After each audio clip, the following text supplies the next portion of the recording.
We want to thank today's sponsor, AgeUp. People are living longer than ever, but few can actually afford it. With small dollar payments now, AgeUp provides guaranteed monthly income for life beginning at the selected target payout age between 91 and 100. Head to age-up.com/that annuity show. That's age-up.com/that annuity show to get started and see how AgeUp can help you guarantee supplemental income for yourself or for a loved one living past the ripe age of 90.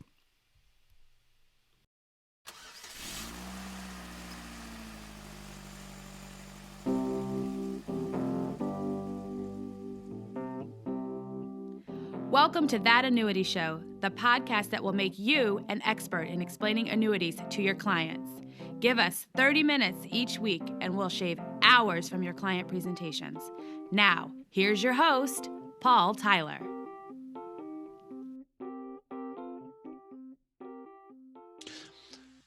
Hi, this is Paul Tyler with another episode of That Annuity Show. And with me are our regular hosts, Ramsey Smith, Will Moorcroft, and Mark Fitzgerald. How are all you today?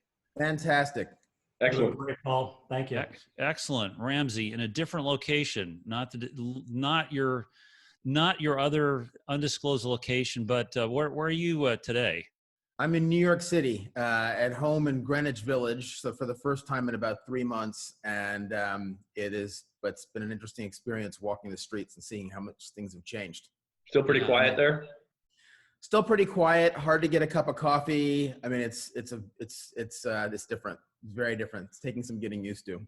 No, that's what I hear. I'm going to be in there next weekend as well, so I have to do it. But more importantly, Ramsey, we have a very special guest for us today. Do you want to do the introductions? Absolutely. So yeah, we have an amazing guest today. We've got Blair Baldwin from AgeUp.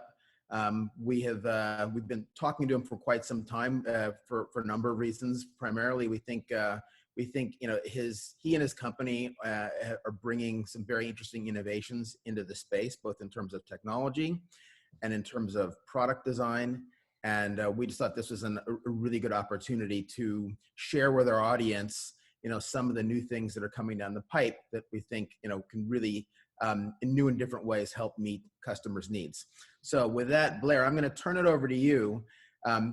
Tell us a little bit about, your origin story. So what brought you to AgeUp? And then beyond that, tell us, how did you germinate this idea of the AgeUp product? And tell us and our audience what exactly the product is. Yeah. Well, first, thank you guys so much for having me on the show. This is really exciting and little humbling to be in the midst of such annuity experts. I am actually not a true annuity expert. I'm relatively new to this whole field, which is actually part of the origin story that you mentioned, Ramsey.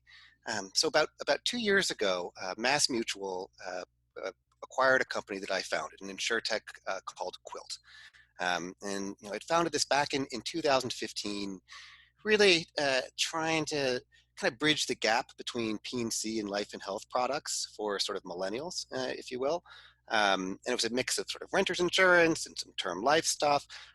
Long story short, it actually didn't end up exactly how we thought it would, but we did end up with a really unique chance to join Mass Mutual in Haven in August of 2018.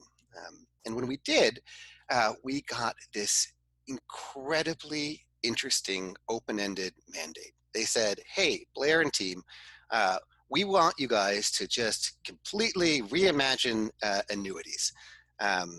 Really no limits on your creativity or your thinking, other than a few sort of broad guide rails. And your broad sort of guide rails are, we want you to come up with a digital product, so sort of an alternative distribution, not traditional distribution. We want you to make this product for sort of the kind of everyday Americans, and maybe not a typical buyer, but sort of more folks that are sort of middle income and who may not even be working with financial advisors. And number three, we want you to really solve a meaningful problem. Something that's big and juicy, and that you can impact with your product. and have at it and go wild. Problem is we didn't know anything about annuities because we had never done anything with annuities, which in a way is the reason why they tasked us with this project, because they wanted, true fresh eyes on what annuities are capable of and what they can do. And so we pretty quickly gravitated towards longevity as the general problem that we wanted to solve. And that's because we realized that, the longevity is something that annuities are uniquely able to address, given that sort of guaranteed sort of payout stream. And it's probably just worth a quick sort of sidebar on the exact type of longevity that we were sort of looking at. And that's really sort of what I'll call long tail longevity. So people living into their 90s or beyond. And I realize that sounds like kind of an abstract concept, like who actually lives into their 90s or beyond. It actually turns out that a lot of people do. And so if you actually take a look at a typical sort of baby boomer couple, say a husband and wife who are both 65, their chances of living into their 90s, one is the chance of one of the two of them living to their 90s is greater than 50%. But if you look at, say, their individual chances to live to, say, age 90 or 95, it's kind of shocking. So in this sort of example, say you have they're both non-smokers and they're sort of average health. I think the chance of the man living into his age 90s, it's like 33%, and living to age 95 is, I think, 15%, and living to age 100 is it's about 4%, and it's even higher than for the woman. It's over 40% for age 90, and once you get up to age 100, it's about an 8% chance. So this is like a real thing. People are living longer due to lifestyle changes in medicine, but they're not really saving more, and they're not prepared for life in their 90s and beyond. And so that was like the core problem that we wanted to address with AgeUp. And the solution that we sort of developed was partially actually inspired by a tontine, which is a whole nother discussion. But really what we did is we took an annuity, sort of a deferred income annuity, and we heavily sort of modified it to push it towards that longevity spectrum. So most annuities, say age 85 is the latest that you can annuitize it, that income stream. We made it so that age 91 is the earliest you can actually take the income stream. So anywhere between age 91 and 100. And what that does is it makes a really meaningful payout. And in a way, it almost makes the product more reminiscent of, say, term life insurance than a typical annuity. So I'll just say one quick thing about term life insurance and then pause, because I know I've said so many things already. Part of our inspiration was looking at term life insurance, because when we did, we realized is that, hey, term life insurance is a product that universally people recommend you own, because there's a small long tail risk of you passing too early. And the way the product works is everybody puts in a little bit of money to protect against that long tail risk. And then if you end up sort of passing sooner than expected, the money then helps your family sort of in that event. What we realized is that there's not a comparable long tail risk product on the longevity side of the spectrum. Something where you could put a small amount of money every month into the annuity, and then it would have an outsized return at the end, because it's using the same principles as life insurance and mortality credits to really create a meaningful sort of payout structure. So that's AgeUp in a nutshell. Essentially, longevity insurance aimed at sort of long tail longevity, direct-to-consumer product, all digital, and it takes in very small monthly contributions and then turns it into a much larger payout at the end. So what were some of the hurdles you had to go through to get this up and running? You presented it internally at Mass Mutual. You had to have some discussions with regulators. So there are a lot of things that you had to overcome to bring this to market. What are two or three of the big things that you had to deal with to get people comfortable with this idea? Well, I think the first thing is actually getting them comfortable that people would be interested in an annuity that doesn't start paying out until age 91 at the earliest, because it's never been done before. Like, this is literally the first product of this kind. There's not a comparable product on the market. And that was a hurdle. So at first, when we started kind of floating the idea internally at Haven and at Mass Mutual, there was a healthy degree of skepticism that there would be customer interest in a product like this. Um, the way that we overcame that is we did a lot of market research and a lot of sort of quant surveys to quantify exactly how much interest there was. And once people understood that this was essentially a sort of a longevity insurance-like product versus maybe more of an investment product, consumers started to grasp what it was and started to realize they could see that, very much like life insurance, they could put a small amount of money in and then protect themselves for sort of a long tail eventuality. So that was basically the first hurdle, is actually getting folks comfortable with the idea of creating a new customer value prop. The next challenge, of course, was how do you price this? Because we're now talking about pricing an annuity that at the longest sort of deferral configuration. So if somebody who's a 50-year-old who buys it today and then chooses the year 100 annuity date, that's a 50-year deferral period. So annuities aren't usually priced at 50-year deferral periods, and so this gave the actuaries definitely some headaches and some intellectual challenges on how to price the product. And then the last is, of course, filing it and getting the regulators comfortable with a product design that, on the one hand, looks very familiar because it has the same attributes as a DIA, as a sort of deferred income annuity, but also has a few things that are different, like the annuity date pushed so far out, and a few other sort of interesting nuances, like the ability to essentially waive that return of premium, which effectively sort of doubles the payout, if you will, and really makes the product look even more insurance-like than a typical annuity. Blair, what was was there any themes from the regulators in response to this kind of innovative design? There was. I mean, there was a lot of interest, actually, and so we got to present to sort of multiple state regulators during the filing process. I'm probably not the best person to speak to this, because most of this would be handled by the lawyers and the compliance folks and the actuaries. But in the presentations that I was a part of, the questions were typically around this longer deferral period, and the sort of age 91 is the minimum annuitization date, and that basically the return of premium. So the fact that you could actually put money into this product, and then if you passed sooner than the annuity date, and you would effectively have nothing in return. And that ended up having a few very interesting conversations with the regulators to get them comfortable with it. At the end of the day, what we pointed out is that actually there was a lot of customer interest in both of these things, because what it allows you to do is take a monthly payment. Our minimum is $25 a month. And think of that. There's no other annuity out there that has a minimum contribution so small, but take the $25 a month and then have such huge leverage due to the sort of delayed annuity date combined with that return of premium. What we showed was that customers actually really wanted it, and that got the regulators comfortable with that type of product configuration. Interesting. That's great.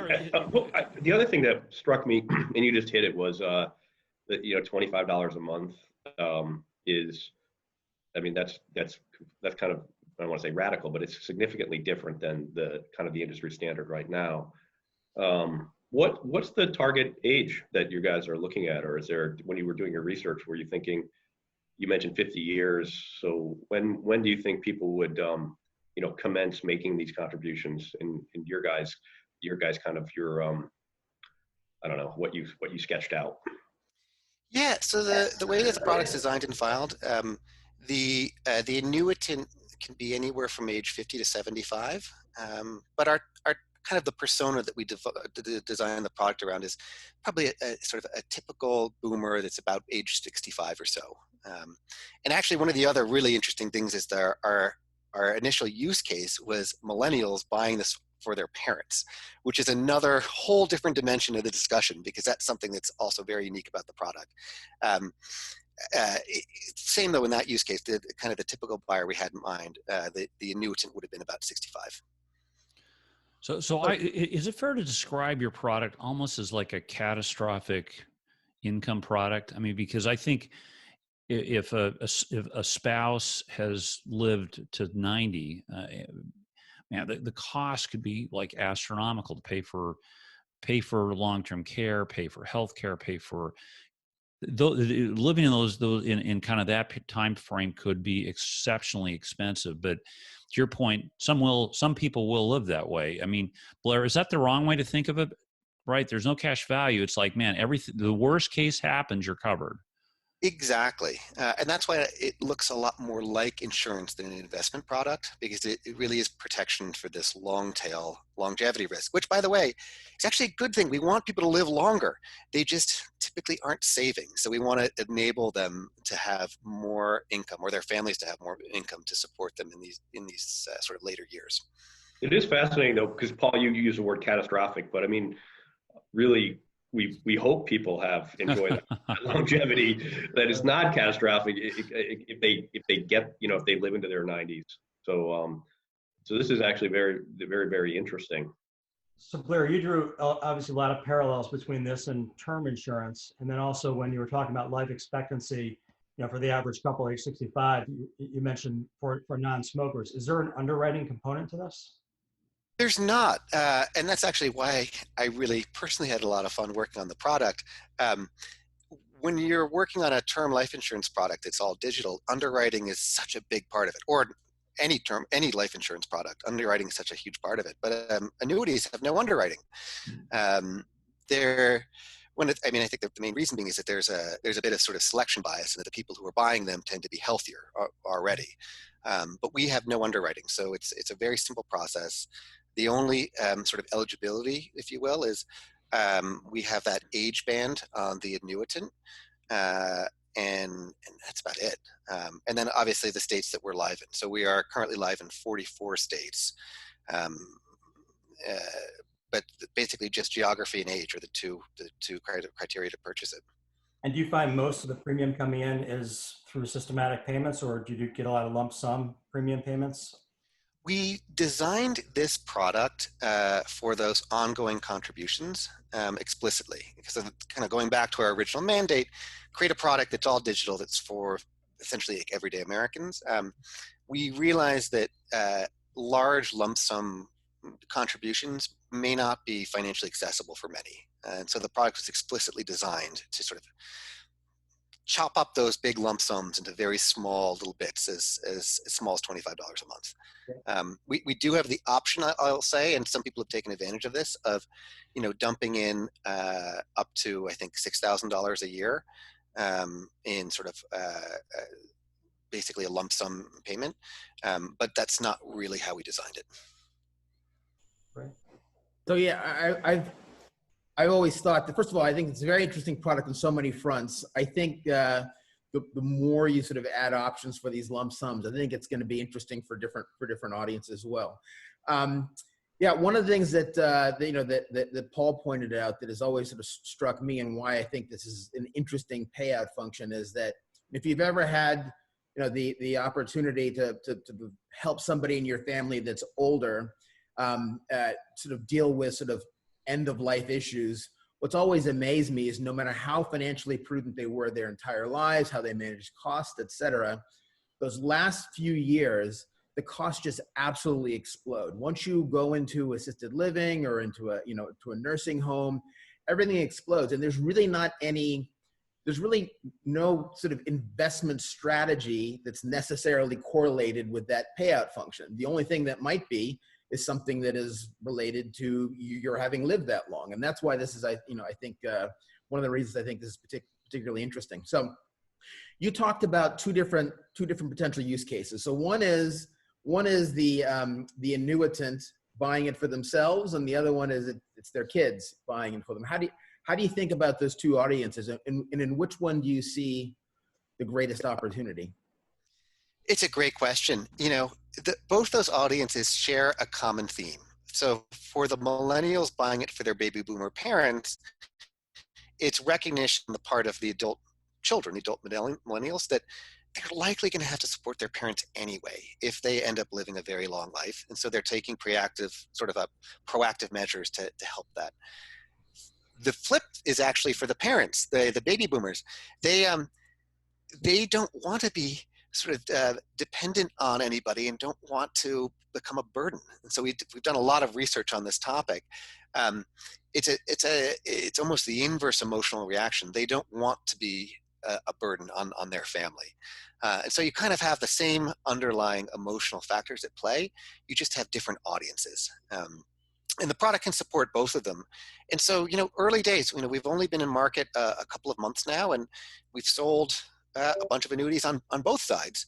And so we don't yet know which use case will become dominant, but we think they're both really interesting and compelling.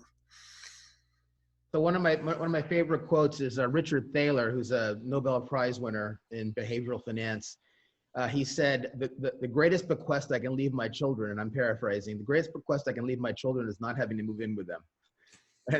And I think that I think that one of the things that a lot of people, I think we all struggle to educate consumers about why, whether it's AgeUp or it's a DIA, QLAC, whatever it happens to be, why it's important to get that insurance, is that if you don't do that, you've essentially made your family your insurance policy, right? And they may not know that, right?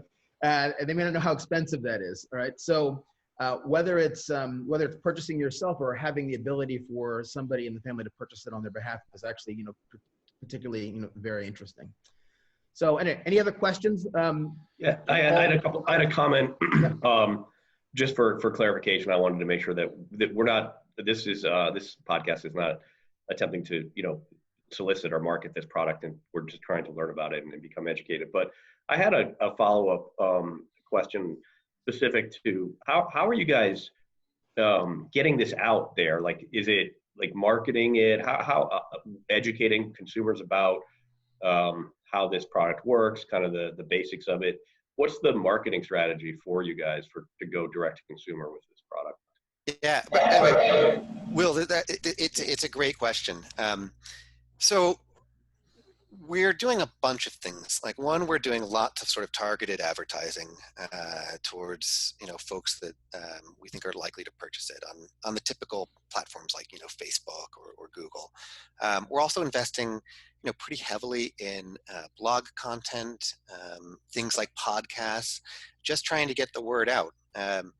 Given both the size of the annuity contract and the audience that we're trying to reach, we realized that it's probably not a great fit for a traditional financial advisor, at least one who's thinking of an annuity sale in a traditional way, like a big lump sum with a big sort of fat commission, if you will.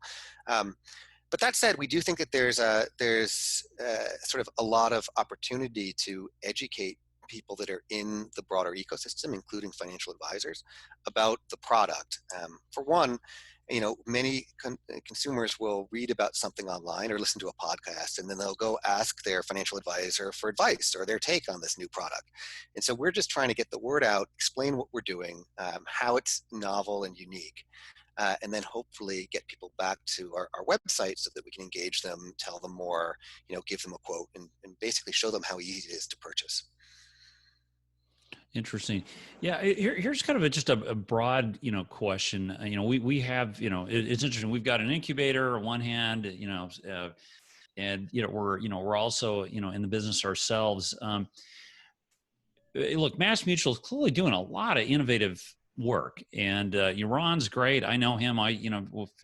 For a while we were having coffee every 6 months or so. I was on a Zoom call a couple of months ago. Great guy. I see some great stuff going on.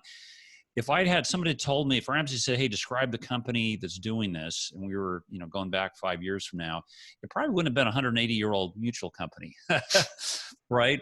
What's up there? What's going right there that you've got a company like that that's got that kind of a legacy, that many, agents who are doing face-to-face traditional sales, yet the company is able to attract people like you to put this kind of energy in and make it possible?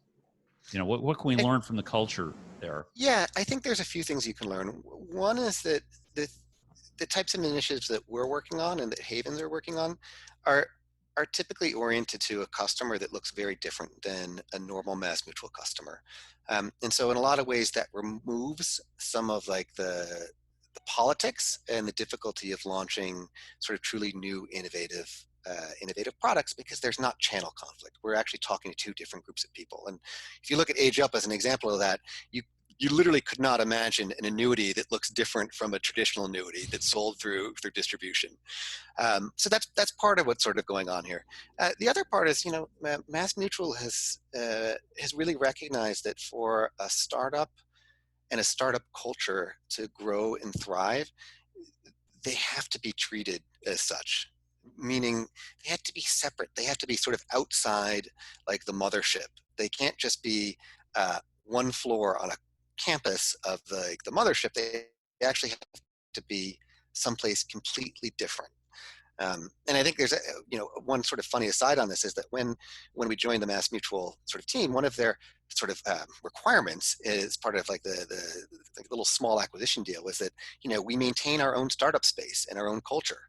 Like that sort of physical environment is so important. And that extends not just the physical space, but the whole way that we operate. So they really just take a very hands-off approach and let us do our thing. Interesting. Yeah. Well, Mark, what are the questions you have? This is a very different product than what we've typically seen. I guess first question is, are you finding an age band that is most widely utilized in the product? Is it like 50 to 55? Is it 70 plus? So I'll be candid. The data is pretty small because we just recently launched. I will say that it seems like mid 60s, which was actually our original design target, is where the sort of the customers and interests tend to be focused. But we'll see. The story, we're at literally the opening chapter of the story. So it'll be interesting to see how it evolves. Absolutely. And I think it could also at some point evolve into, a great combination product, especially for RIAs to use as a back end, threshold in terms of putting in that guarantee, right? So they can put the planning in, and now they know for a certain fact at what age they need to turn that on, what age they can spend down to. I think there's a lot of upside opportunity with this. Yeah, it's a great observation. And, that's something that we're going to be thinking of. Like the way that we see that this is the product, this is the first incarnation, and we'll see. But I suspect that there will be future versions of the product that maybe are better suited for traditional distribution and have things like higher contribution limits. So, sure. Excellent. I don't know, Ramsey, did we miss anything we should cover here on this? I think we've got it pretty well covered. Blair, are there any other elements of the product? I mean, maybe the future, like you hinted that there may be some other versions of the products down the road. Sounds like you want to work with advisors. I think that makes a lot of sense. What are some of your initiatives you think? Where do you see this in 5 years? Oh man, I'm a startup guy, so I can't answer the 5-year question. How about I used to be corporate, so I still think that way a little bit. No, but so the more immediate initiatives for us is to start basically an advisor outreach program, to start educating advisors in case they do get questions, or in case they feel that this is a good sort of small component of somebody's sort of broader retirement plan. After that, we're still in sort of information gathering mode. So we're very young, but the plan is to really collect as much market insight as possible this year, and then start planning on where we're going to take the product and the product roadmap, in 2021 and beyond. All right. Excellent. All right. Hey, Blair, thanks so much for being a guest. I hope we can get you back here soon, and want to thank you for our sponsorship. And we'll at the end we'll talk a little bit more about your product and how to find you. Where do people go to find out more about the product and the company you're building? Yeah, so it's age-up.com. So the product is underwritten by Mass Mutual, and Haven Life is the digital distribution agency. So ageup.com. Excellent. This is like the first time we've had a very new product to discuss, right? I know, it's exciting. Thank you guys so much for having me. This Hey, was a listen, blast. thank you. And Thank you, everybody, Blair. please tune again next week for another episode of That Annuity Show. Thanks, Mark, Will, and Ramsey. Thank you, guys. Thanks. Thanks. We want to thank today's sponsor, AgeUp. People are living longer than ever, but few can actually afford it. With small dollar payments now, AgeUp provides guaranteed monthly income for life beginning at the selected target payout age between 91 and 100. Head to age-up.com/That Annuity Show. That's age-up.com/That Annuity Show to get started and see how AgeUp can help you guarantee supplemental income for yourself or for a loved one living past the ripe age of 90.